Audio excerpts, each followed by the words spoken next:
Hi, I'm Caroline, your podcast host and expert wound healer. Today, we are here with a special guest, Caitlynn Eldridge. She was on season 1 of the podcast, and today we're talking about unlearning the hustler motherhood mentality. Hi, Caitlynn. Good morning. How are you? Good. How are you?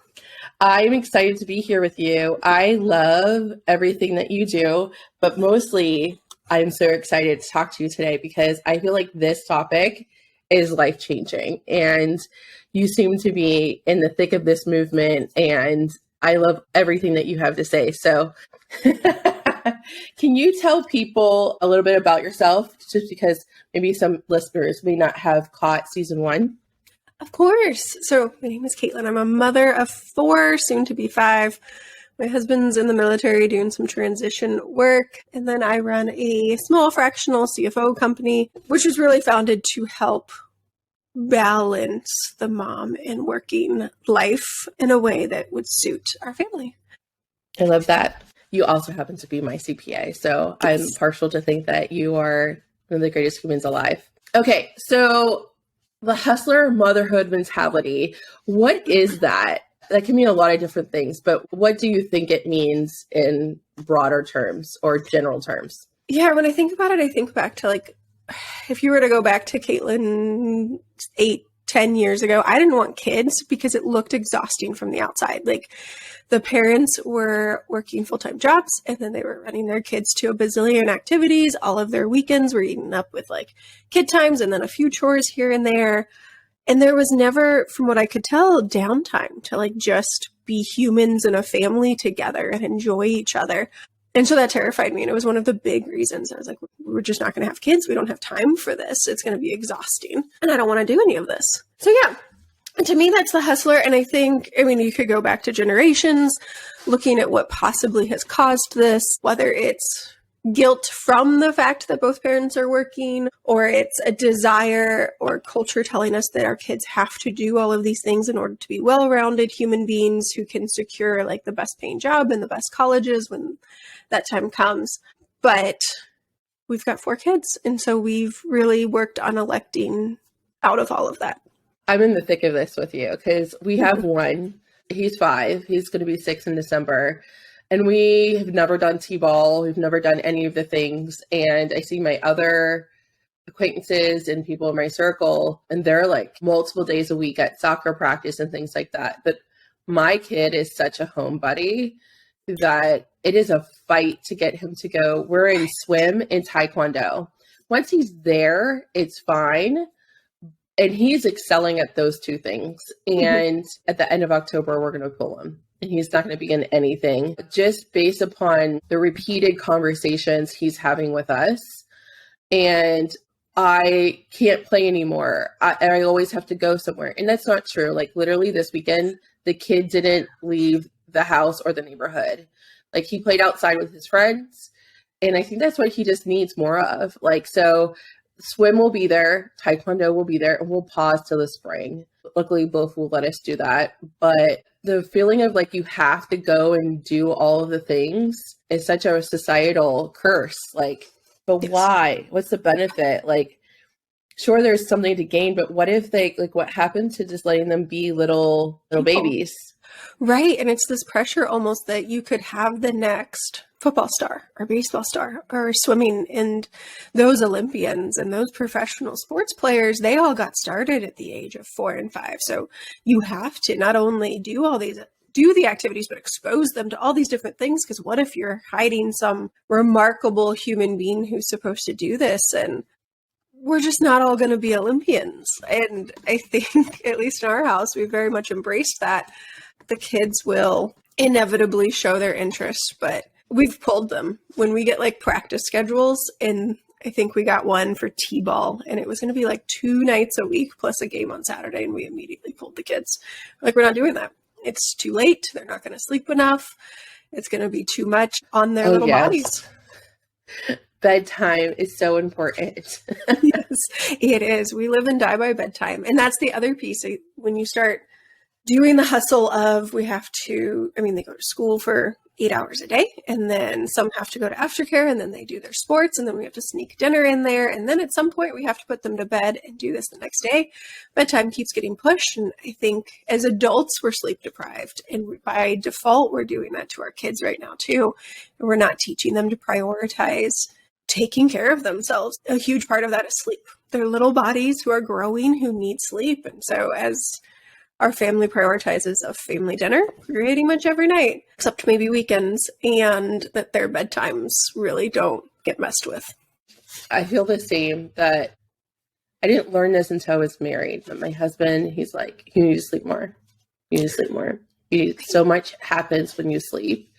And 100%, I never regret sleeping, ever.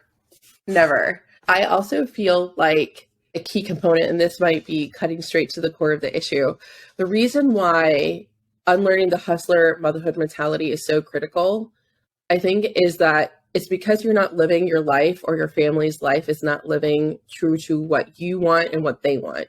You're living towards to keeping up with the Joneses. Right. So if you actively choose and a kid wants to go to T-ball, then great. But that there's no shame in actually participating in those things at all. Then just make sure you're checking in, and the activities that you're doing with your family essentially is what's best serving them. In our case, with our little Ollie, he doesn't want to. So it's more than he doesn't want to go and he's just putting up a little bit of a fuss. It's more of like this true need of, like, we've had these deep conversations, and we've had them more than once, and we've had it over a long period of time since the start of school. He went from a free playing daycare environment where there was less than 8 kids in his class to 1 teacher. So he had a lot of freedom. And this kid now is being told, even at recess, they're told like what they can and cannot do for a full school day. And then they come home. I asked him this question that really surprised my husband, but he goes, I like it. It's like, what can we do to make your life happier? He's like, of course, he said the first thing. He goes, more toys, more Target. And I said, okay, no, but really, what do you need more of? And he said, I want to play with my friends more. Mm-hmm. There you go. It wasn't that he could swim more in the pool at the swimming school. It wasn't that, kick some more boards at Taekwondo. It was, I want to play with my friends more. I checked in. We have a parenting coach, and I checked in and I said, developmentally, what does he need right now? She goes, play. Mm-hmm. She goes, he will do better and be happier and rest better when he can do pretend play and imagination play. And that's what he needs at this time. She goes, he could always do swimming. We had personal goals for swimming so that he would be safe in the pool. Right. We have a community pool in our HOA, and that was the goal, and the goal was met. So we'll just pick it up next summer. Exactly. That was Malin too, my oldest. She's in 1st grade. And her biggest complaint this school year has been, I don't get to play with my sisters enough. I don't get to play with my brother enough. I don't want to do this. And that's in regards to school too. So the girls are the older ones. They're in ice skating, and they go ice skating once a week. They're all at the same time. It's the one night a week we push bedtime, and they've enjoyed the activity, but we're by no means ready to overschedule them. In any pediatricians, the studies, they're all showing that the play for the kid is so much more important. And being 80s babies ourselves, I mean, that's what we grew up with if we were able to be. But I wasn't being run around to a ton of activities. And so maybe my parenting is just kind of mimicking what I grew up with. But gosh, I remember times in the summer, especially, that my mom would kind of just lock us out of the house and be like, go play. I'm not here to entertain you. That's your job as children. So go play with your friends. And this was probably middle school that she would really be a little more forceful with it. But that was the community we had, and that's what we thrived in. And that's, I think, when you start even having the larger families, when you start thinking, oh my gosh, I have to run 4 or 5 kids to all these activities and do all of these things. I can't imagine. Imagine. You lose that family. I have a neighbor and she has 3 kids, and one's in high school, one's in middle school. They call it middle school here, and one in elementary. And her little girl, who's in 1st grade, is best friends with Ollie. They're really close. And I was like, how do you do all the pickups? She goes, I don't anymore. I make the high schooler use car and he picks up the middle schooler. And then she goes, I can't. I can imagine having three pickups or multiple drop-offs. And I sometimes wish we had a second. Sometimes when Ollie is an only child. So he's like, I'm really, like, if there's no kids out in the neighborhood or he's knocked on a couple doors, he's a little lonely. I do. I'm like, but you have a dog. Dogs, go play with them. But as default as him being an only child, I have had to learn, and I don't think this is a bad thing, is adults are not very good at pretend play anymore. Oh, we lost that. I lost that, but I've had to regain it because my little one needs a playmate sometimes. And there's only so many times in a day you could say, go play by yourself. They get lonely. Our parenting coach said, she goes, I give you permission to quit all the things that you're doing. We're only doing 2, but it's 3 nights a week out of 7. And she's like, she had this brilliant idea of pick a park, like a public park in your town. And she goes, bring snacks and juice boxes, and then send a note to all the parents in your kids' class and just say, we're going to having a standing invitation for the month of October.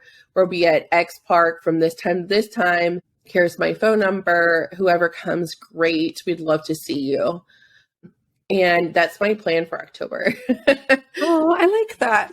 So whoever comes will come. And if they don't, then we're still being active and we're still doing something. He might fuss to go to the park, but the intention is that we're building community and attempting to have play dates because that's actually the recipe that he needs. Yes. And they do.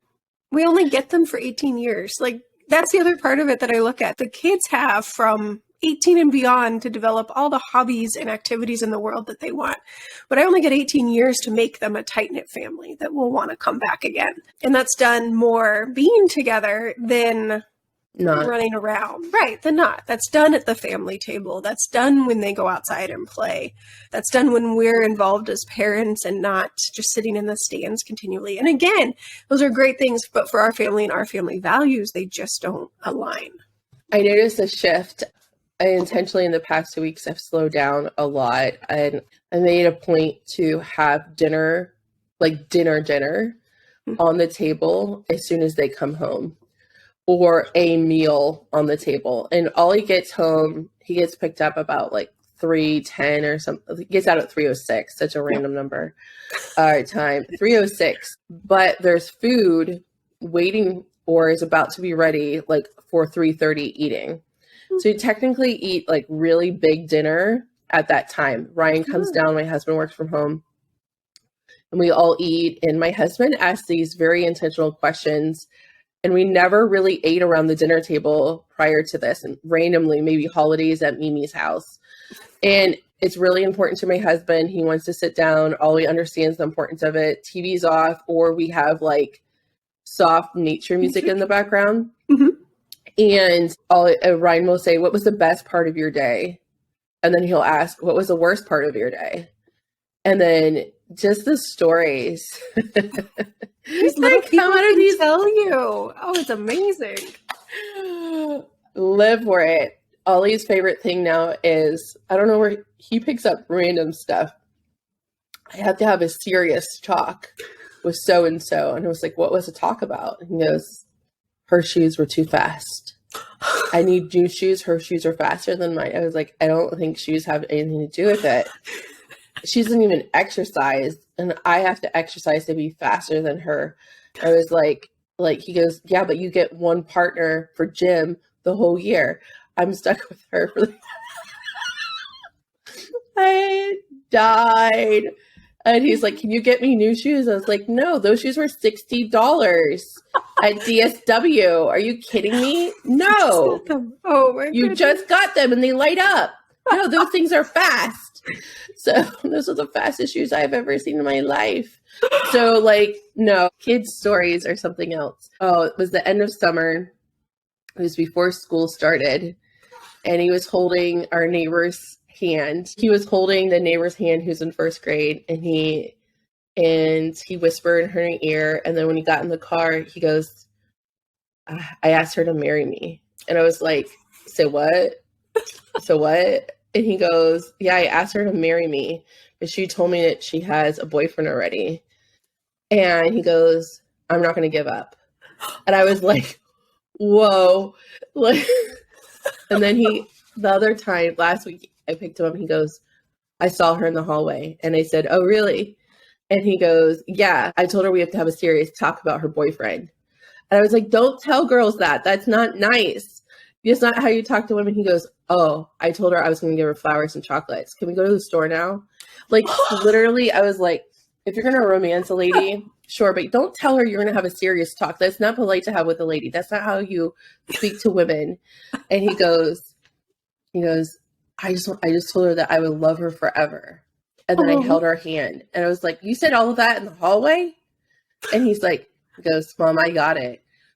Without even batting an eye. Verbatim, kid is like Casanova over here, but only for this one girl.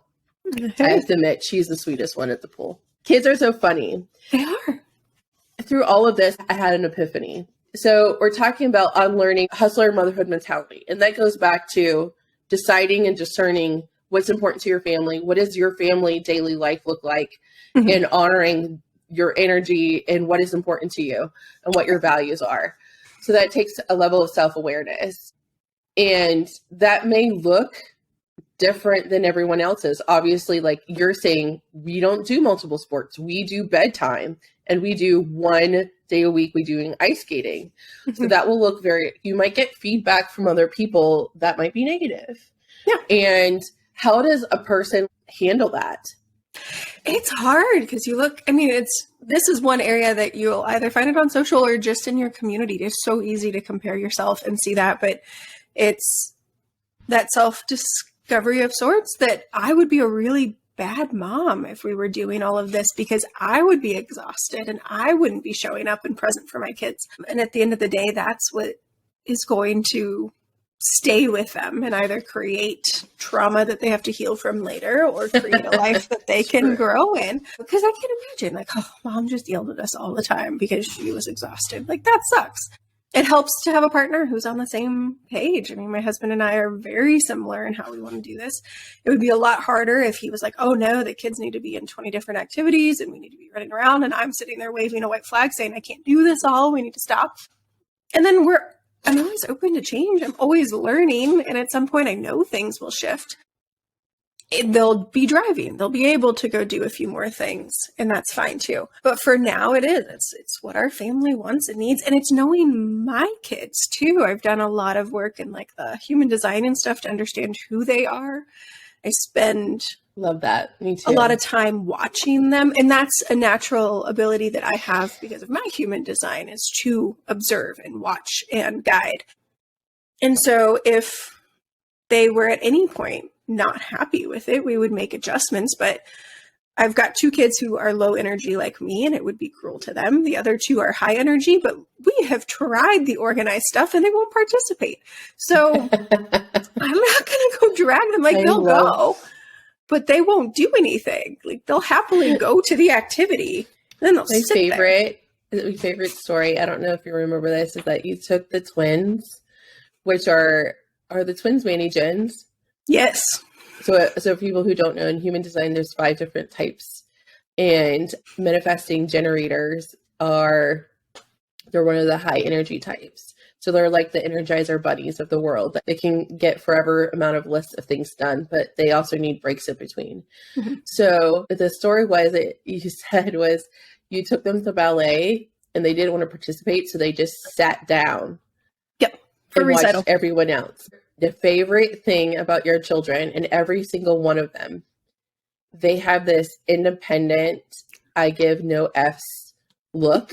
Each of them looks totally different. Like, I don't give, and I think that is like a direct reflection of the way that you're like, we're unlearning the hustler motherhood mentality. It's really been effective, Caitlynn, is that these kids, so like, that's one thing is that your kids won't get bullied, is like, they're strong. Yep. They're strong and like they're convicted in their decision making. I don't want to do this. I'm sitting here, whereas my kid would be like, I need to follow the rules. We're still breaking that people pleaser. Mm-hmm. Unlearning the people pleaser. My kid's like, oh, I'll do this because everyone else is. Like, he hasn't gotten there yet. So my oldest will more participate, but the twins, there was no amount of bribery, none. And we tried. But if you were to look at, and I talked to my human design guide of sorts, and we talked about it. I was like, I couldn't bribe. Like, there was no bribe I could come up with that would get them to participate. She goes, you never will. That's who they are. I was like, well, crud, how am I supposed to do this then? But that's just listening. And so that's why ice skating is a really good one for them, because there's no like big performance. There's no show. It is simply, there's no teamwork, which apparently they're not ready for. I don't know, or have no desire to do. They're simply just learning a skill. And so that they were happy with. But yeah, if I was to like put them in ice dancing or something with a recital, I would get the same behavior. I have no doubt. I wonder developmentally, and again, I don't have a child development degree or any background in that at all. I wonder if some part of their brain that controls that development is not there yet, because I learned they don't understand the concept of sharing until age 7. That's crazy. But that makes sense. I mean, the 7, it's a lot more. Right. So till age 7. So at our house, like if we do have a playmate, I don't do the sharing thing anymore. We tried to be like turn taking or something like that, but I don't like just taking something from hands and passing it off. No, we'll do turns later if he's done with it. But we've had a couple play dates with, so you mentioned something that I think is a key takeaway, which is knowing your kid. So like knowing your kid and honoring what they need and what they want and getting to know what their interests are in and out is such a cool and needed thing, that instead of necessarily just because my dad played baseball, I played baseball when I was a kid, you need to play baseball, where the kid is probably more into books and board games or something like that. Don't push your kid to do something that they're not ready to do or not want to do. So honoring not just like what your family's values are, but also what's really important to the kid, like what is going to make them thrive and be seen. Oh, without a doubt. And that comes back to us. Like, how often are we as adults doing things we don't want to do because we feel the pressure to do it? So we have to unlearn it so we can teach our kids to unlearn it. So we create this generation that's like, no, like, I don't want to keep up with the Joneses because I want to go backpack through the world. And so that means that I don't need as much. I don't need as many things. I don't need as much money. I just need to do this. And so I think as adults, we're really getting there. You can see the movements. You can see the anti-hustle movements. As workers, we've got the quiet quitting going on. So now we need to apply that to our kids and our motherhood. And as moms, just be like, I am tired. It is a lot of work to raise little human beings. It's okay that they go to bed at 6:30 and I get some time for myself and I get to do these things because I'm not running them around to 20 different places that they don't want to be anyways, potentially. Yes, because so much in our planning call, you said we devalue the role of parents and moms and often say we should just outsource it. That's a society. But like at this point, this is where like the quiet quitting affects like, okay, the value of us as human beings, as parents, where we say enough's enough. During the pandemic, a lot of moms, especially if you want to see a lot of these kind of videos, go to the TikTok, is that they're not going back to the office because they have enjoyed being able to make dinner. They have enjoyed being able to go and participate at school pickup or even do like volunteer in the classroom. They're more productive working from home and able to actually see their children versus like, I watched this lady's TikTok. She said that she lived in New York and across the borough, she would spend 3 hours commuting back and forth. She's like, I don't need to. I'll just find another job. So she quit her job and she's doing something else, but all remotely. And she's like, why do I have to leave my house? I take my kid down the street to his school and I walk and pick him up and then bring him home and dinner's already ready in the crock pot. And she goes, and my house is clean. I've been able to do this all. And she's a single mom. So like she goes, but before I would have been after school care, been late, tired, exhausted, like a lot more money because she's having to pay for all this additional care. Oh, yeah. And we're so quick. We're so quick to say, like, take the higher paying job so you can pay for more care. Where what if we took the lower paying job? Our kids weren't in all the activities that we needed to pay for, and we just got to spend more time with them. And it's just something you can't get back. We can't get back this time with our kids. Like I said, 18 years and they're off to college or some independent job somewhere. And that's all we get. Guaranteed to get, at least. So if you were to give advice to a first-time mom that was either pregnant or newly postpartum and they're embarking on motherhood, what is the best advice that you can give them about being a parent? Honor that gut, that feeling, those emotions that you're having, and to not just dismiss them in order to keep up with everybody. I know I suffer, I might this time too. I don't know if suffer is the right word, but I get postpartum anxiety from leaving my kids. And that was amplified by everyone telling me that it was normal. I'm supposed to, that in order to be a good human being and a healthy human being, I need to leave them, where I wish I had just honored that at that point in time, that wasn't what I needed as a mom. And eventually you get there. But it's learning to drown out all of the experts, all of the other voices that at the end of the day, you were given this child because you were the one who was supposed to raise them. I love that. So just to recap our episode, unlearning the hustler mother mentality. In mainstream America, you're meant to do it all. They're saying that you have to put them in all the sports, do all the activities, and have the white picket fence and clean the house and work full time and never sleep. We're here to tell you that's bullshit. So go ahead and decide what's important to you, what's important to your child, what's important to your partner or spouse, and understand that the havoc that mentality is going to wreak on your life will happen. But it is possible to change it. It's all up to you and that little one to decide, again, what do you want in your life and what do you want your family life to look like? And only you get to decide what that looks like. It's okay to go against the norm. Some people will balk at what you're doing, but the whole important is you only get the 18 years with them and they're yours. So what do you want to spend the time doing? What do you want your child to know and remember when they come back and look on? So if a slower life is for you, great. If you want to do the T-ball, great. But my whole point and Caitlynn's point too is you get to decide, what do you want to do with your family? How do you want to spend your family's time together?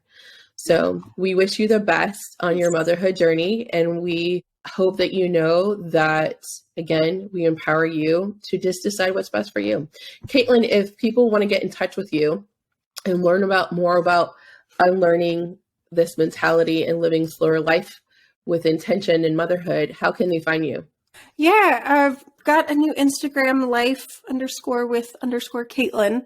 And that's where more of these thoughts that I have get posted because they're just separate from my business life. I wanted to start fresh there. I love that. So thank you so much for being here. Thank you for sharing your thoughts. And always, I'm in deep gratitude for you. Back at you. It was an honor to connect and serve you this week.